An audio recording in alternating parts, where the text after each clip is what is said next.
In my last video, I demonstrated how easily we can take this grammar of graphics approach to making publication-ready figures using plotnine. And in that video, I hinted at the excitement I had for using seaborn.objects to do the same thing, which is a much more Pythonic approach. Now, since that video, I spent several hours exploring this library, and boy oh boy, some of the things that I thought would be quite simple were a little bit more complicated, and some things I thought would be complicated were very simple. So over the course of this video, I'm going to highlight some of those trade-offs and some of the areas where I spent a considerable amount of time doing some of the code development. Before we get into the Jupyter Notebook, let's take a look at the Seaborn webpage. And Seaborn is one of the most common libraries used for data visualization in Python, and you very likely are used to using the high-level API for the figure making. But I went down to the objects interface, and the idea is to use objects to declare the images versus the higher level API. And when we scroll through this page, you see we start our declaration using the seaborn.objects, and this is typically imported as SO. And then we start generating plots first using this plot layer, and then we can start adding our data X and Y.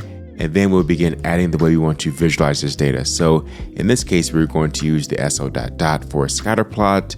And I really liked this approach. But then I went into my own notebook and started exploring this approach even more and started to notice a few challenges. So let me switch over to the notebook and highlight more of my experience using the seaborn.objects module. A couple things to note. When I started making figures for myself as part of this tutorial prep, I didn't really like the way the figures look. So let's go back to the web page. Let me show you what I mean. A lot of the figures have this default look where it's kind of gray, it's kind of drab. And so I wanted to brighten it up using the plotly express color map. Then I wanted to add a few other attributes like a white background. Now, typically this could be achieved very easily with SNS.setTheme or setStyle. And you can start to modify the default figure parameters. But with the seaborn.object API, it's much more difficult because it depends on which layer you want to impact.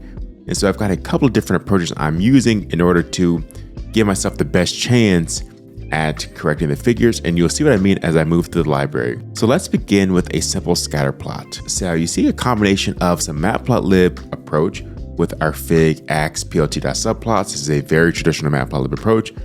And then we have our seaborn object right here where we have our so.plot. So that plot is the base layer.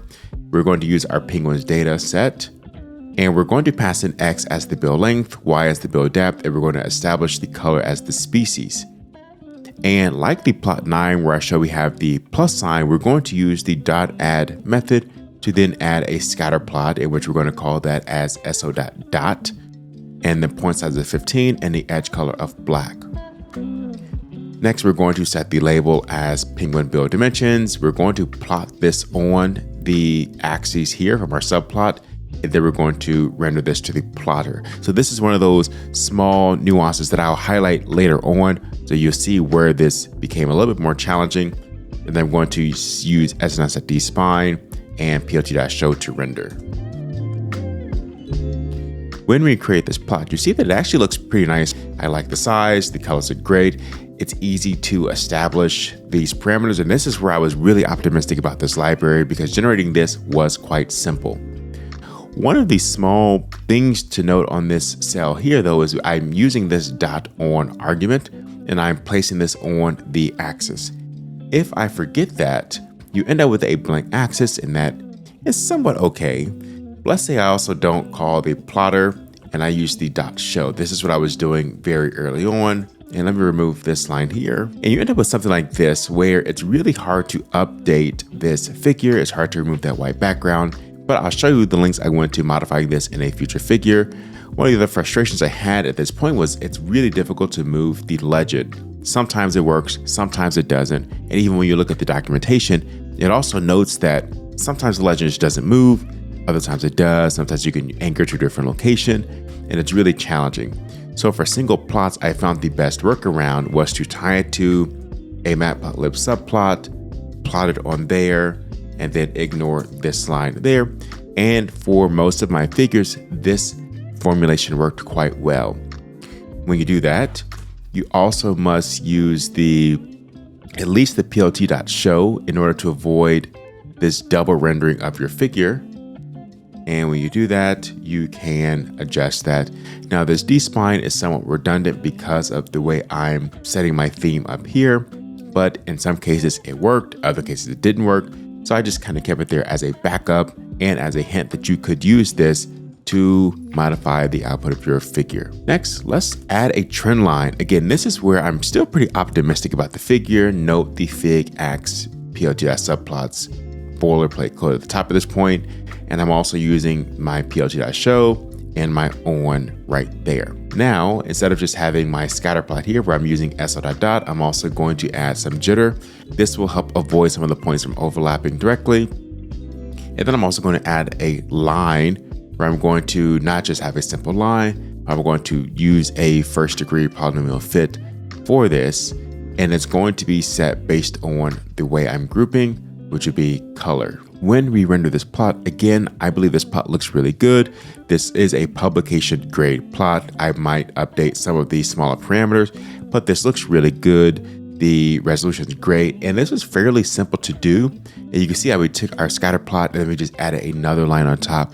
So in this case, it's still very similar to my plotnine experience, where it's rather intuitive.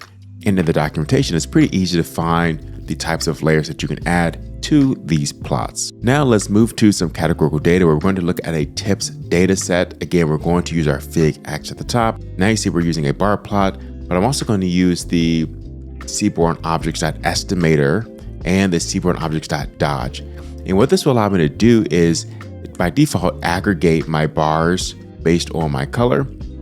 And this will by default give me the mean, and I'm going to use dodge, though this will allow those bars to be plotted side by side. I'm also going to add a dot layer that will just add a dot to the top of the bar, just as another way to demonstrate our ability to layer, and that dot will be black. I'm going to use the same syntax here, the so.estimator and so.dodge, so those dots occur in the same location. And then last, I'm going to use the so.range and error bar to actually apply error bars to this bar plot. So let me demonstrate what happens if we forget to use dodge. So I have dodge on my bar, so that's what's giving me the side by side. But if I forget to add dodge to my dots, you see we'll get a very different experience. Instead of them separating, they're going to be right on top of each other. Next, let's move to our distribution plot. And in this example, we're going to start incorporating the bar plot and the histogram. I can imagine this is a really important plot for you to want to render. And again, it's fairly straightforward. We're going to use the bar and we're going to add the hist method to that so that we can convert that bar plot into a histogram.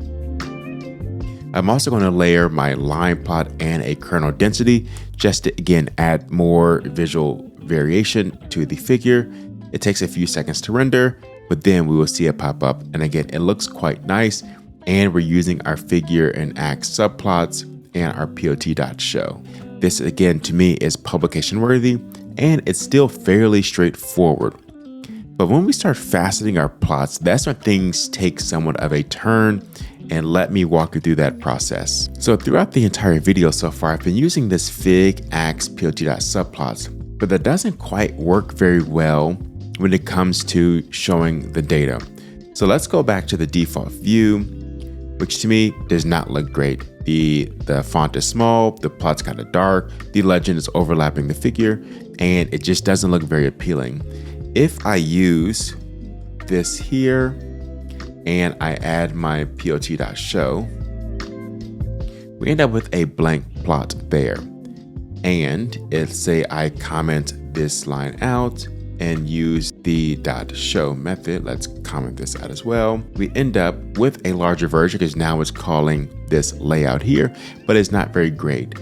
And what happens is the default options change when we add this facet layer here, where the plotter output has now changed and it does not allow us to plot on this axis. And so this is where things do begin to get a little bit more complicated. So let me show you this workaround and note what happens with this legend here. So what I had to do to work around this solution was to better understand the parameters. Let me show this line here.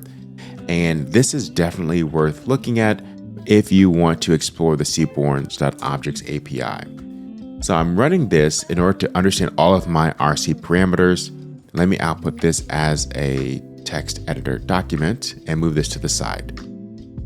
And the reason I'm doing this is because when I wanted to begin modifying this figure, I actually had to update a dictionary for the themes argument with all the parameters I wanted to modify. So let me show you how this figure now changes because we've added this facet line. So with this facet line, again, we can't use the fig ax plt.subplots.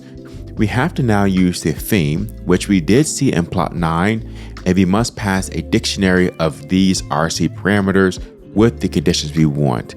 Now, to my knowledge, which I could be wrong, I hope I am, please comment if I am, I can't use the dictionary I established at the beginning. I thought I would be able to, and I could just apply that as a default theming. That to me would not be that bad of an option.